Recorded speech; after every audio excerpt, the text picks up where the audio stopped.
सत्य सनातन की जय। जय जय संतोषी माता। आज 22 अगस्त दिन शुक्रवार 2025 हम आपको इस वीडियो में लेकर आए हैं संतोषी माता की संपूर्ण व्रत कथा। इस दिव्य कथा का अनुसरण करने मात्र से भक्त का उद्धार हो जाता है। तो आइए भक्तों, सुनते हैं साप्रेम अनुपम कथा। वीडियो को लाइक शेयर अवश्य करना, साथ ही चैनल को सब्सक्राइब करना आपका बहुत धन्यवाद होगा। आइए भक्तों, शुरू करते हैं।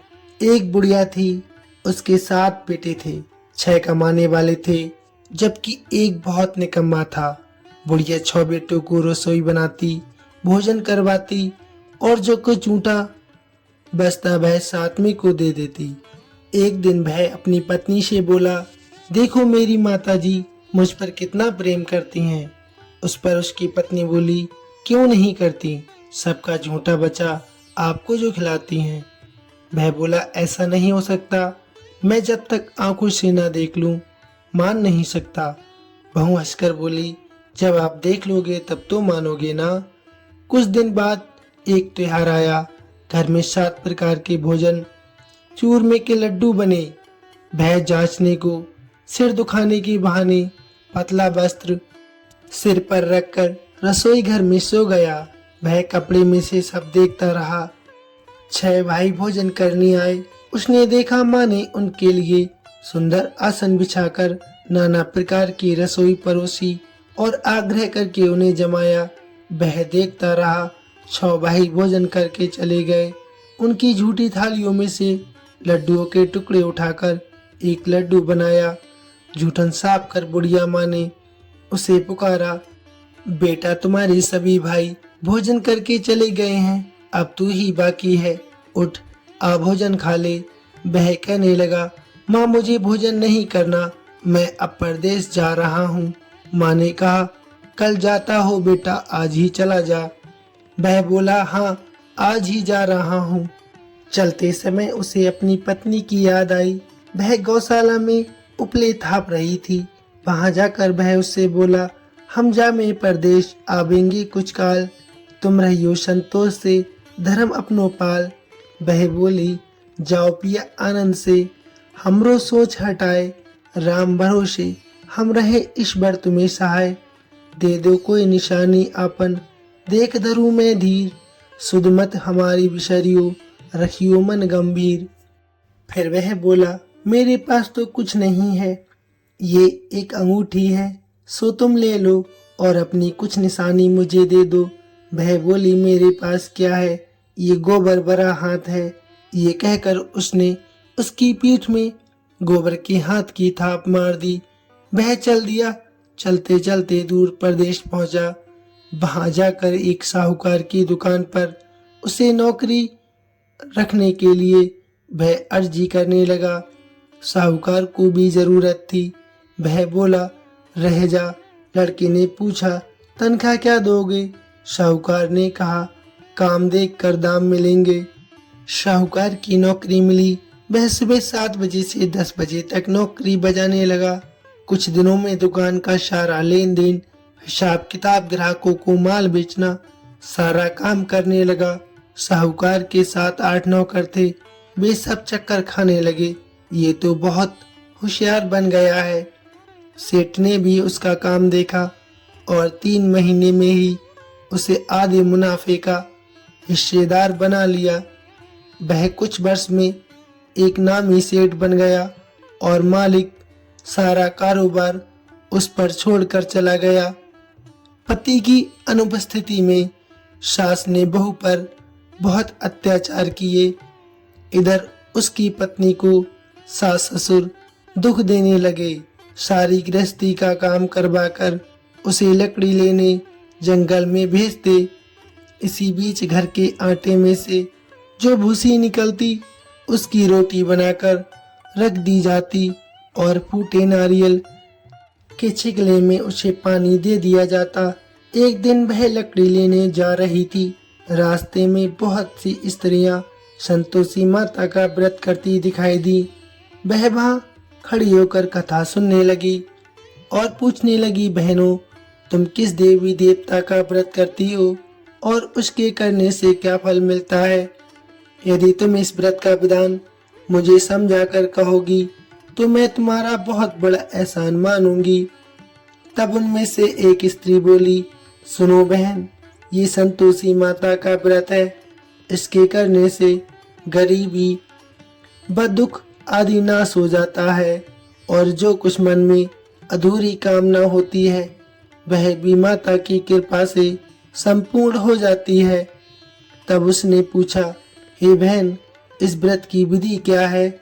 वह भक्तिनी स्त्री बोली, 1.25 आने का गुड़ चना लेना, इच्छा हो तो 5.25 आने का लेना या 1.25 रुपए का आप अपनी सहूलियत के अनुसार ले लेना। बिना परेशानी और श्रद्धा व प्रेम से भी जितना बन सके आप सबाया ही लेना। प्रत्येक शुक्रवार को निराहार रहकर कथा सुनना, इसके बीच क्रम न टूटे, लगातार नियम पालन करना। सुनने वाला कोई न मिले तो घी का दीपक जलाकर उसके आगे जल के पात्र के सामने रखकर कथा कहना। जब ये कार्य सिद्ध न हो, नियम का पालन करना और कार्य सिद्ध हो जाने पर व्रत का उद्यापन अवश्य करना। यदि किसी के ग्रह खोटे भी हो तो माता 1 वर्ष भर में कार्य सिद्ध अवश्य करती हैं।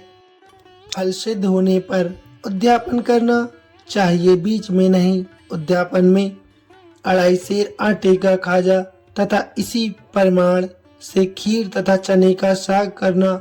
8 लड़कों को भोजन करवाना, जहाँ तक मिले देवर जेठ भाई बंधु के हो, ना मिले तो रिश्तेदारों और पास पड़ोसियों के बुलाना। उन्हें भोजन करवाकर यथाशक्ति दक्षिणा देना। माता का नियम पूरा करना। उस दिन घर में कोई खटाई न खाना। ये सुन बुढ़िया के लड़के की बहू चल दी। रास्ते में लकड़ी के बोझ को बेच दिया और उन पैसों से गुड़ चना ले माता के व्रत की तैयारी करने आगे चली और सामने मंदिर देखकर पूछने लगी, ये मंदिर किसका है। सब कहने लगे, संतोषी माता जी का मंदिर है। ये सुनकर माता के मंदिर में जाकर चरणों में वह लौटने लगी। दीन होकर विनती करने लगी, हे माता, मैं निपट अज्ञानी हूँ, व्रत के कुछ नियम नहीं जानती हूँ, मैं बहुत दुखी हूँ।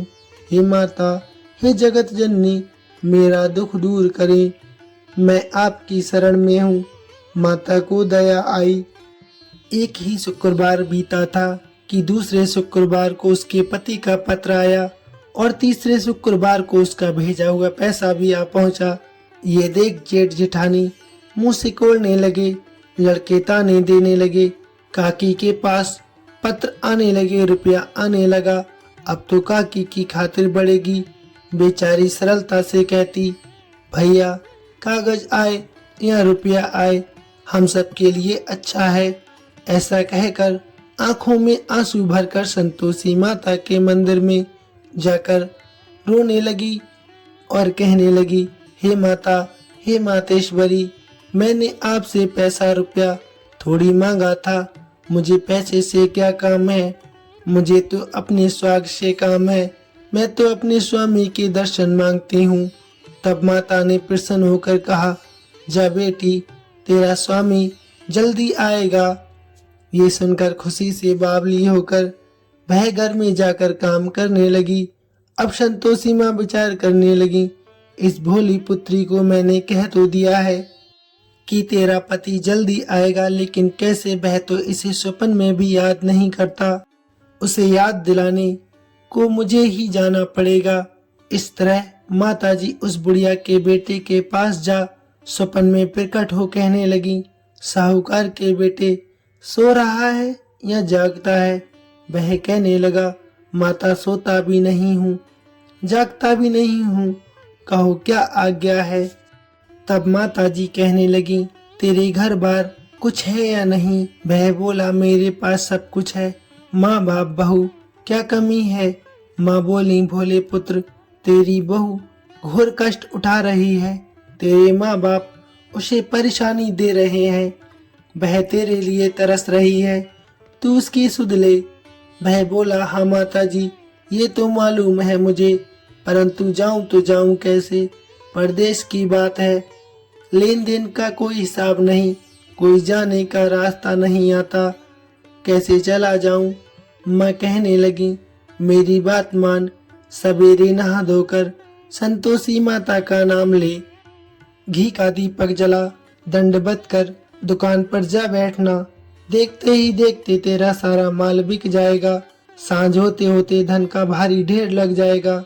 अब बूढ़ी की बात मानकर बहन नहा धोकर संतोषी माता को दंडवत, घी का दीपक जला दुकान पर जा बैठा। थोड़ी देर में देने वाले रुपया लाने लगे, लेने वाले हिसाब लेने लगे। कोठे में भरे सारे सामान खरीदार नगद दाम में सौदा करने लगे। शाम तक धन का भारी ढेर लग गया। मन में माता का नाम लेकर, चमत्कार देखकर प्रसन्न होकर घर जाने के लिए गहने, कपड़े, वस्त्र आदि खरीदने लगा। यहाँ काम से निपट तुरंत वह घर को रवाना हो गया। उधर उसकी पत्नी जंगल में लकड़ी लेने जाती है। लौटते वक्त माता जी के मंदिर में विश्राम करती है। वह तो उसके प्रतिदिन रुकने का जो स्थान ठहरा। धूल उड़ती देख वह माता जी से पूछती है, हे माता, ये धूल कैसी उड़ रही है। तब माता जी कहती हैं, हे पुत्री, तेरा पति आ रहा है। अब तू ऐसा कर, लकड़ियों के 3 बोझ बना ले, एक नदी किनारे रख और दूसरा मेरे मंदिर पर, तीसरा अपने सिर पर। तेरे पति को लकड़ियों का गट्ठर देखकर मोह पैदा होगा। वह वहां रुकेगा, नाश्ता पानी खाकर माँ से मिलने जाएगा। तब तू लकड़ियों का बोझ उठाकर जाना और चौक में गट्ठर डालकर जोर से आवाज लगाना, लो सासू जी, लकड़ियों का गट्ठर लो, भूसी की रोटी दो, नारियल के खेपड़े में मुझे पानी दो, आज कौन मेहमान आया है। माता जी से बहुत अच्छा कहकर वह प्रसन्न मन से लकड़ियों के 3 गट्ठर बनाती है, एक नदी किनारे पर और एक माता जी के मंदिर पर रखकर, और बाकी अपने सिर पर रखकर खुशी से घर की तरफ चलने लगती है। इसी बीच इतने में एक मुसाफिर आ पहुंचा। सूखी लकड़ी देखकर उसकी इच्छा उत्पन्न हुई कि वह यहीं पर विश्राम करे और भोजन बना खाकर पीकर गांव जाए। इसी तरह रुककर भोजन बना विश्राम करके गांव को चला गया। सबसे प्रेम से मिला। उसी समय सिर पर लकड़ी का गट्ठर लिए वह उतावली सी आती है। लकड़ियों का भारी बोझ आंगन में डालकर जोर से 3 आवाज देती है, लो सासू जी, लकड़ियों का गट्ठर लो, भूसी की रोटी दो, आज मेहमान कौन आया है। ये सुनकर उसकी सास बाहर आकर अपने बहू को दिए हुए कष्टों को भुलाने हेतु कहती हैं, बहू ऐसा क्यों कहती है, तेरा मालिक ही तो आया है, आ बैठ, मीठा भात खा, भोजन कर, कपड़े गहने पहन। उसकी आवाज सुन उसका पति बाहर आता है। अंगूठी देख व्याकुल हो जाता है। माँ से पूछता है, माता ये कौन है। माँ बोलती हैं, बेटा ये तेरी बहू है। जब से तू गया है तब से सारे गांव में भटकती फिरती है, घर का काम काज कुछ करती नहीं, 4 पहर आकर खा जाती है। वह बोला, ठीक है माँ, मैंने इसे भी देखा है और तुम्हें भी। अब दूसरे घर की ताली मुझे दो, मैं उसमें जाकर रहूंगा। माँ बोली, ठीक है बेटा, जैसी तेरी मर्जी। तब वह दूसरे मकान की तीसरी मंजिल का कमरा खोलकर सारा सामान जमा कर वहां पर रहने लगा। एक दिन में राजा के महल जैसा ठाट बाट उसने बना लिया। अब क्या था, बहू सुख भोगने लगी। इतने में शुक्रवार आ गया। तब उसकी पत्नी ने अपने पति से कहा, मुझे संतोषी माता का व्रत का उद्यापन करना है। पति बोला, खुशी से कर लो। वह उद्यापन की तैयारी करने लगी। जिठानी के लड़कों को भोजन के लिए कहने गई। उन्होंने मंजूर किया, परंतु पीछे से जिठानी ने अपने बच्चों को सिखाया, देखो बच्चों, भोजन के समय खटाई मांगना, जिससे उसका उद्यापन पूरा ना हो सके। लड़के जीमने आए, खीर खाना पेट भर कर खाया, परंतु बाद में खाते ही कहने लगे, हमें खटाई दे दो, खीर खाना हमको भाता नहीं, देखकर अरुचि होती है। वह कहने लगी, भाई खटाई किसी को नहीं दी जाएगी, ये संतोषी माता का प्रसाद है। लड़के उठ खड़े हुए, बोले हमें पैसा लाओ। बोली बहू कुछ नहीं जानती, सोने पैसे दे दिए। लड़के उसी समय हट करके इमली खटाई लेकर खाने लगे। ये देखकर बहू पर माताजी ने कोप किया। राजा के दूत उसके पति को पकड़कर ले गए। जेठ जेठानी मनमाने वचन कहने लगे, लूट लूट कर धन इकट्ठा कर लिया था, अब सब मालूम पड़ जाएगा जब जेल की मार खाएगा। बहू से ये कटु वचन सहन नहीं हुए, वह रोती हुई माताजी के मंदिर में गई। कहने लगी, हे माता तुमने ये क्या किया, हंसाकर अब हमको क्यों रुलाने लगी। माताजी बोली, बेटी तूने उद्यापन करके मेरा व्रत भंग किया है। वह कहने लगी, माता मैंने कुछ अपराध नहीं किया, मैंने तो लड़कों को भूल से पैसे दे दिए थे, मुझे क्षमा कर दो, मैं तुम्हारा फिर से उद्यापन करूंगी। माता बोली, अब भूल मत करना। वह कहने लगी, अब नहीं होगी, अब बतलाओ वे कैसे आवेंगे। माँ बोली, जा पुत्री तेरा पति तुझे रास्ते में आता मिलेगा। वह निकली, राह में पति आता मिला। वह पूछने लगी, कहाँ गए थे। वह कहने लगा, इतना धन जो कमाया है उसका टैक्स राजा ने मांगा था, वह भरने गया था। वह प्रसन्न होकर बोली, भला हुआ, अब घर चलो। कुछ दिन बाद फिर शुक्रवार आया। वह बोली, मुझे फिर से माता का उद्यापन करना है। पति ने कहा, ठीक है करो। बहू फिर जेठ के लड़कों को भोजन के लिए कहने गई। जेठानी ने तो एक दो बातें सुनाई, सब लड़कों को सिखाने लगी, तुम सब लोग पहले ही खटाई मांगना। लड़के भोजन से पहले कहने लगे, हमें खीर नहीं खानी, हमारा जी बिगड़ता है, कुछ खटाई खाने को भी देना। वह बोली, खटाई किसी को नहीं मिलेगी, आना है तो आओ। ब्राह्मण के लड़के लाकर उसने भोजन करवाया। यथाशक्ति दक्षिणा की जगह एक एक फल उन्हें दिया। संतोषी माता प्रसन्न हुई। माता की कृपा होते ही 9वें मास उसको चंद्रमा के समान सुंदर पुत्र प्राप्त हुआ। पुत्र को पाकर प्रतिदिन माताजी के मंदिर जाने लगी। माँ ने सोचा, ये रोज आती है, आज क्यों ना मैं इसके घर चलूं। ये विचार कर माता ने भयानक रूप बनाया। गुड़ चने से सना मुख, ऊपर सूंड के समान होठ, उस पर मक्खियां भिन बिना रही थीं। दहलीज पर पांव रखते ही उसकी सास चिल्लाई, देखो रे कोई चुड़ैल डाकिन चली आ रही है, लड़कों इसे भगाओ नहीं तो किसी को खा जाएगी। लड़के भागने लगे, चिल्लाकर खिड़की बंद करने लगे। बहू रोशनदान में से देख रही थी। प्रसन्नता से पगली बन चिल्लाने लगी, आज मेरी माताजी मेरे घर आई हैं। वह बच्चे को दूध पीने से हटाती है। इतने में सास का क्रोध फूट पड़ा। वह बोली, क्या उतावली हुई है, बच्चे को पटक दिया। इतने में माँ के प्रताप से लड़के ही लड़के नजर आने लगे। वह बोली, माँ मैं जिनका व्रत करती हूँ ये वही संतोषी माता है। सबने माता जी के चरण पकड़ लिए और विनती करने कहने लगे, हे माता हम मूर्ख हैं, हम अज्ञानी हैं, तुम्हारे व्रत की विधि हम नहीं जानते, व्रत भंग कर हमने बहुत बड़ा अपराध किया है। जग माता आप हमारा अपराध क्षमा करो। इस प्रकार माता उनकी कटु भावना को सुनकर बहुत प्रसन्न हुई। बहू को जैसा माता ने फल दिया वैसा माता ने सबको दे दिया। जो कथा सुने या सुनावे उसका मनोरथ पूर्ण हो। प्रेम पूर्वक बोलिए संतोषी माता की जय। दोस्तों वीडियो कैसी लगी प्लीज कमेंट में अवश्य बताइए, साथ ही लाइक शेयर अवश्य करना। संपूर्ण वीडियो देखने के लिए आपका बहुत बहुत धन्यवाद।